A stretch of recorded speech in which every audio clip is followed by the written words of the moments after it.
This is the Giants Postcast, your instant game reaction for the San Francisco Giants, part of the Locked On Podcast Network. Your team every day. Yo, what's up, everyone, and welcome back to the Locked On Giants Postcast. I'm your host, Eric Triple E Engel, and today, man, the Giants win a wild one out there at Wrigley Field. The Giants score 8 runs in the 11th inning to beat the Cubs, and Heliot Ramos got things going with that big inning with a double off the wall, later scored on a Brett Wisely bunt. He also doubled later in that same inning, and man, this one was just crazy. Ryan Walker entered that 9th inning with a 2-run lead, but gave up 2 free passes. And you know what we always say on this show, free 90s always come back to bite you. And they did in this case. If the Cubs tied it up in that 9th inning, no one could score in the 10th, but the Giants, just erupt. 9 runs in that 11th inning, the most that has ever been scored in a single extra inning at Wrigley Field, and the most that the Giants have scored in a single extra inning since at least 1901. This one was absolutely bonkers. We'll break it all down, but first, I want to thank all of you for watching us on the Locked On Giants YouTube channel. Please, if you aren't already subscribed, hit that subscribe button right now. Thanks also for listening on the Locked On Giants podcast feed. However you tune in, we appreciate it. And make sure to check out the Locked On Giants Daily Show for more in-depth coverage. My guy, Ben Kaspick, always does a great job. And we're going to go right to that extra inning, because after the Cubs tied it up in the 9th inning with one of my least favorite players in all of baseball at the epicenter of that Cubs comeback, the Giants, in the top of the 11th, Ramos leads it off with a double off the wall. And Christian Koss, who was pinch running as the ghost runner at second base, is the stupid Manfred, man. I still hate that rule. Ramos Koss doesn't score on that Ramos double. Got a bad read on the play, and that seemed very sketchy to me. But then came tonight's turning point. Time to reveal where the game was won or lost. It's the turning point. And up comes Pat Bailey with runners at second and third, and he has been down bad this season. We know that Pat Bailey has not been having a great offensive year, but the last couple games, he's starting to come around a little bit. And today, I saw a lot from Pat Bailey at the dish, and this was his single biggest swing of the day as he hit a line drive to center field to score Christian Koss. Giants took a 6-5 lead. They continued to pile on from that point on. They just a parade of Giants scoring. As I said, 9 runs in that extra inning. That was just the first of them. They scored on a Wisely bunt for his second RBI with a bunt of the game. Ramos broke for the plate. The pitcher tried to flip it to the catcher, couldn't handle the feed, and Ramos slid in there nicely. 7-5 lead for the Giants at that point. Then Yaz walked to load the bases, and Adames hit by pitch. A Jung-Hoo Lee line drive base hit, which, by the way, after that, the Jung-Hoo Lee chant broke out there in Wrigley. Lots of Giants fans out there. If you've ever been out to a game at Wrigley Field, if you haven't, get out there immediately. Highly advise going to see a game at Wrigley, one of the cathedrals of Major League Baseball. An amazing, amazing experience, regardless of what team you root for. Just go see a game at Wrigley if you get the opportunity to. Then Matt Chapman, who also had a great game at the dish today and has been having a phenomenal series out there in Chicago, singled to left to score a couple more. Wilmer Flores singled, Jung-Hoo Lee scored, Ramos then doubled for the second time in the inning. And man, they were just pouring it on. The Giants win this one going away 14-5. As I said, the most runs by the Giants in a single extra inning since at least 1901. Record keeping was inconsistent before then, so could have happened before, but we're just going to go with the most runs in Giants recorded team history in a single extra inning. So that was pretty fun to watch after just a devastating 9th inning from Ryan Walker. We also saw Kyle Harrison make his first appearance for the San Francisco Giants this season on the bump. He looked pretty good. Granted, it was a not very stressful situation. He had a 9-run lead going out there, so he was able to just kind of do his thing, but he struck out 2 of the 3 batters that he faced. He got only one ball hit off of him that was less than 90 miles an hour, so not considered hard contact, and a pretty solid outing from Kyle Harrison. He was touching 97 with that fastball. He looked pretty good out there. We could definitely use a live arm Kyle Harrison in this bullpen. I think he would be a phenomenal addition to this already very, very, very dominant bullpen if he could figure it out. But man, this one was crazy. We got to get to today's player of the game, and we're going to go ahead and give it to a guy who we already talked about, had a couple doubles in that big extra inning for the Giants. This is the Locked On Player of the Game. The player of the game tonight, Heliot Ramos. He was so good at the dish for the Giants today. I mean, Ramos has been kind of limping along lately, but today comes up with 4 hits for the Giants, scores 2 runs, drives 2 in. Very, very, very big 11th inning for Heliot Ramos. They were the guys on the broadcast, Hunter Pence and Dave Fleming tonight, were joking about if you hit two doubles in the same inning in extra innings, can you call it a double-double? And of course, who doesn't love double-doubles, both in Heliot Ramos version and the in-and-out version. I am absolutely a double-double fiend, either kind. So Heliot Ramos delivers big time for Giants fans and avoids disaster, because this one really could have been a disaster, as the Giants had a 5-3 lead going into that bottom of the 9th inning. And Ryan Walker just did not look right tonight. He walked Pete Crow Armstrong to start off the inning, then got a Dansby Swanson strikeout, but then walked Carson Kelly. And up comes Justin Turner, who was pinch hitting in that situation. A little ground ball single through the first base, second base gap into right field. And I absolutely despise the grease ball that is Justin Turner. This guy has been killing the Giants, both with he had some big moments when he was still playing with the damn Red Sox against them. He had obviously a bunch of good moments with that team down south that we don't like to say the name of on this show. I absolutely despise the face of a Justin Turner, just the ginger beard. I cannot think of a more abrasive guy to look at in all of Major League Baseball. I cannot believe this guy is still playing baseball. I cannot believe that he's still crushing the Giants. Every time that he faces this team, it feels like he comes up with a big hit against the Giants. I will really celebrate the day that guy retires. He's got like a David Eckstein vibe to him, another guy who just always seemed to play his best baseball against the orange and black. I just can't stand Justin Turner. He is probably on the Mount Rushmore of my least favorite mid players in all of baseball. He's a guy who shouldn't really get under your skin, because he's not really that great. He's been a decent player throughout his career, but he's he's not like a juggernaut of the game. He's not he hasn't had an MVP year. He hasn't had he's not going to the Hall of Fame, none of that kind of stuff. He just always seems to come up with big hits against the Giants, like he did here in this one that cut the Giants lead to just 5-4. Then Ryan Walker strikes out Ian Happ and gets the hook for Eric Miller, who gives up a single to Kyle Tucker. And I'm not going to crush Eric Miller for that. Kyle Tucker has been very, very, very good for the Cubs this year so far. OPS of 958. He had 2 hits in this one. So Kyle Tucker, obviously the centerpiece of that big offseason trade with the Astros, who I was really hoping Kyle Tucker would end up a Giant as a result of that trade, but he ended up going to the Cubs. And he's been great for Chicago. But Eric Miller bounces back, gets Seiya Suzuki to strike out swinging with the runner in scoring position to send this one to extras. Speaking of Eric Miller, he had a very, very, very solid 10th inning that was a little bit dicey, because he had 2 on and nobody out. Walked the first batter that he faced in that stupid Manfred runner at second to start the inning. A deep fly out allowed the runner to advance to third. Bush ended up advancing to second on defensive indifference, and that put Miller in a very tough spot with Pete Crow Armstrong at the dish, and he struck him out. It was a great at bat by Eric Miller. A great job working around that at bat by Eric Miller.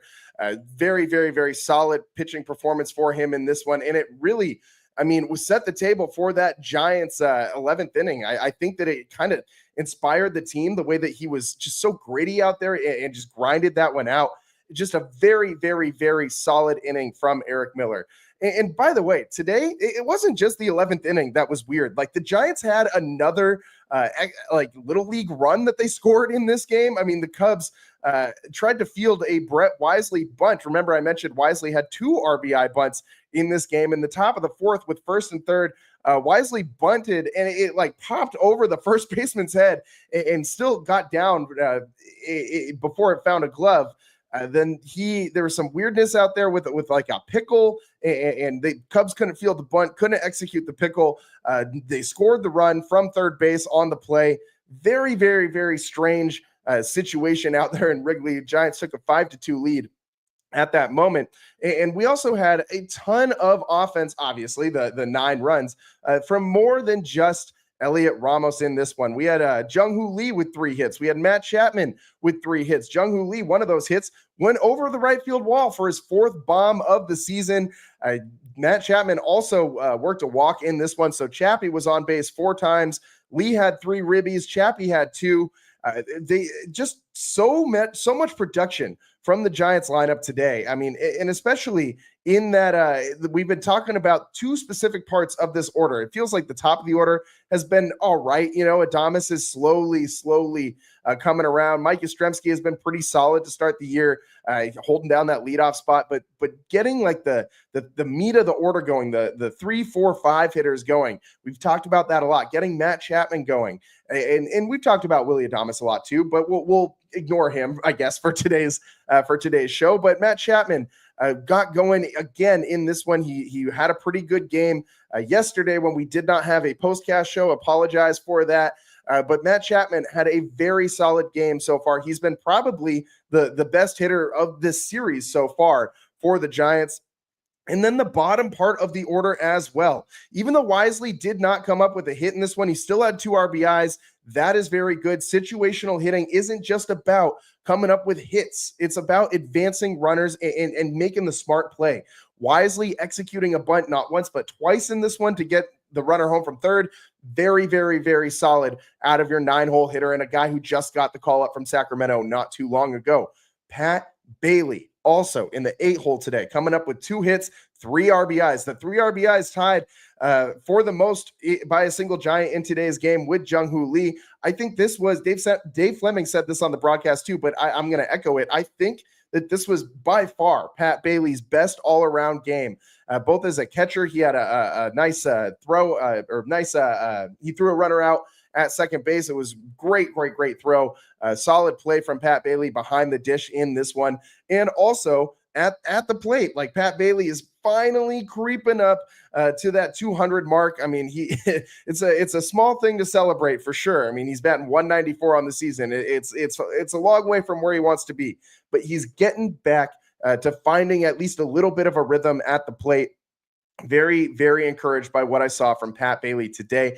And obviously, Heliot Ramos batting in the 7-hole today. So we already talked about what he did. So you get a ton of production from that bottom third of the lineup. I mean, the Giants had 7 RBIs from those 3 guys. So the bottom part of the order really doing a lot of heavy lifting for this team, produced half of their runs today. So a very, very, very solid offensive outing for the Giants. They had 16 hits, man. And of course, most of those coming in that extra inning, that one single 11th inning. I mean, just amazing offensive production for the Giants. 7 for 13 with runners in scoring position. And so a solid win for them.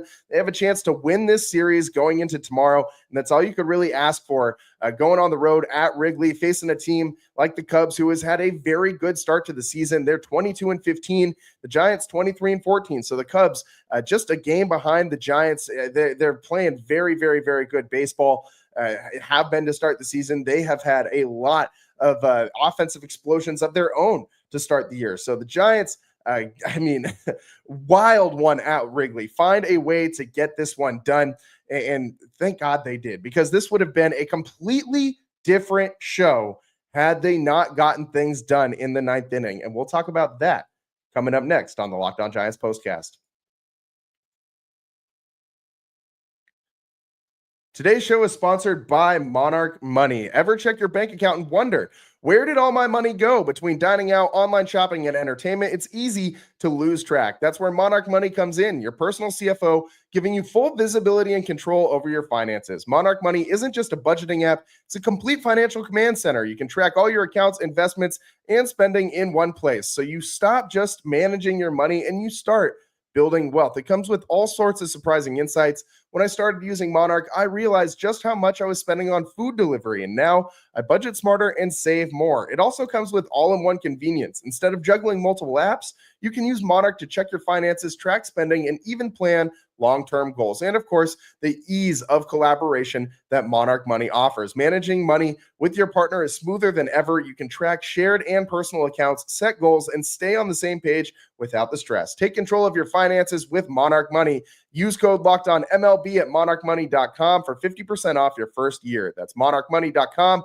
code LOCKEDONMLB for half off your first year. And today's show is also sponsored by Gametime. There's nothing better than catching an MLB game live. The crack of the bat, roar of the crowd, smell of ballpark food, a crab sandwich out at Oracle Park. Not a lot of things in life better than that. And if you're looking to go last minute, Gametime makes getting tickets easier than ever. With last minute deals, all-in pricing, and a lowest price guarantee, Gametime takes the stress out of buying MLB tickets. Plus, ticket prices drop as Gametime gets closer, meaning you can score an incredible deal. Gametime is the official ticketing partner of Locked On, and as the Giants are going to come back home pretty soon, I can count on them to help me grab tickets that meet my needs. And you know me, I'm always doing things last minute. So, of course, I'm using Gametime to try and get the best possible deal. I love using the Gametime Picks feature. It makes finding the best deal effortless, filters out the fluff, and highlights the top discounts in the stadium. And I love that I can preview my exact seat before purchasing. No surprises when I get to the stadium. But as we always say, not a bad seat in the house at Oracle Park. Take the guesswork out of buying tickets with Gametime. Download the Gametime app, create an account, and use code LOCKEDONMLB for $20 off your first purchase. Terms apply. Again, create an account and redeem code LOCKEDONMLB for $20 off. Download Gametime today. Last minute tickets, lowest price guaranteed. Welcome back to the Locked On Giants postcast. I'm your host, Eric Triple E Engel, and tonight the Giants win a wild one in Wrigley. 14-5 is your final, but this one was tight. In that ninth inning, it almost got away from the Giants, and that leads me to what you'll be talking about. This is what you'll be talking about. And what you're going to be talking about, I think, aside from all the craziness that happened in that 11th inning, Ryan Walker, man, I see my guy Roland, who says that Ryan Walker should never see the ninth inning again. And I mean, this is a take, man. And I also see DG, one of our everydayers, saying Ryan Walker has some things to work out. So this is interesting because, I mean, he has been one of the worst Giants relievers of the pen so far this season. I mean, there's no way about it. I absolutely do not understand what is going on with Ryan Walker, because when I look at the stats, when I look at what he's doing, I mean, he's keeping that average exit velo way down, top 1% in all of baseball. His walk rate, just 3.8%. He's usually very good at not walking the opposing hitters. But today, 2 free 90s come back and hurt him. The barrel percentage, hard hit percentage, all of those things way down. His strikeout rate's at about 25%. It doesn't make sense why this guy has been so up and down this year. I mean, he has an ERA north of 5. That's not very good. After today, it might be even higher than that. He obviously got touched up for a lot of, it's now 6.57. So, I mean, Ryan Walker not having a very good year this far. And Randy says, I don't want to see Duvall before Ryan Walker again. Seems we need a closer for the closer. Let Duvall take over when Walker gets himself in trouble. Walker either has it or not on any given night. And I totally agree with that assessment. Ryan Walker, you can kind of tell when he's going out there and he just doesn't have the control that he normally does. And we did not see this from him at all last year. So do the Giants have a controversy at the back end of their bullpen? I'm interested to see how the Giants use this the closer spot going forward, because they do have a lot of other options. Obviously, Eric Miller showed today that he's got the cojones for those big moments, for the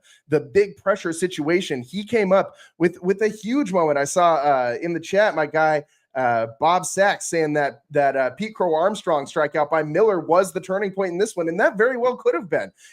I think that kind of got the Giants reinvigorated, injected them with some life in this one. I think that translated to the 11th inning and that big 9-run rally.